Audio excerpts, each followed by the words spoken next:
If I could change anything about the L&D world, I might have us take an analytical, scientific method approach to our work.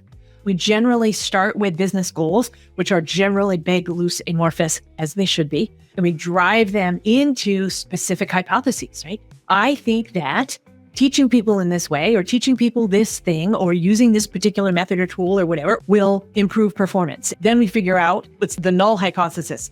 Teaching people or not teaching people in this particular way or this particular content will not improve performance. And then I had two things I can measure, right? I have my two groups. I then need to get really specific about what are the data points that I'm measuring, because improved performance is super vague and nebulous. What actual data points out of what actual pieces of software are we going to use to measure improvement and performance? And I'm not even caring about how much, right? It's whether. Does it improve? We get really, really specific in an L&D perspective based on what data we can get and have access to.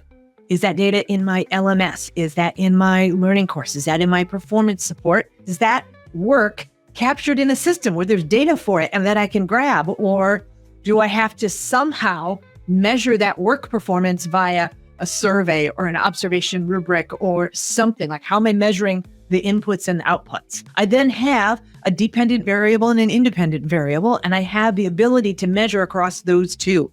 I pull out that data and I clean my data, figure out what have I got. I do some initial testing, some initial analyses. I get some qualitative data that helps tell the story around it and hone it. And then I work on presenting it and telling the story and what are the insights from that. Ideally, that leads to new questions.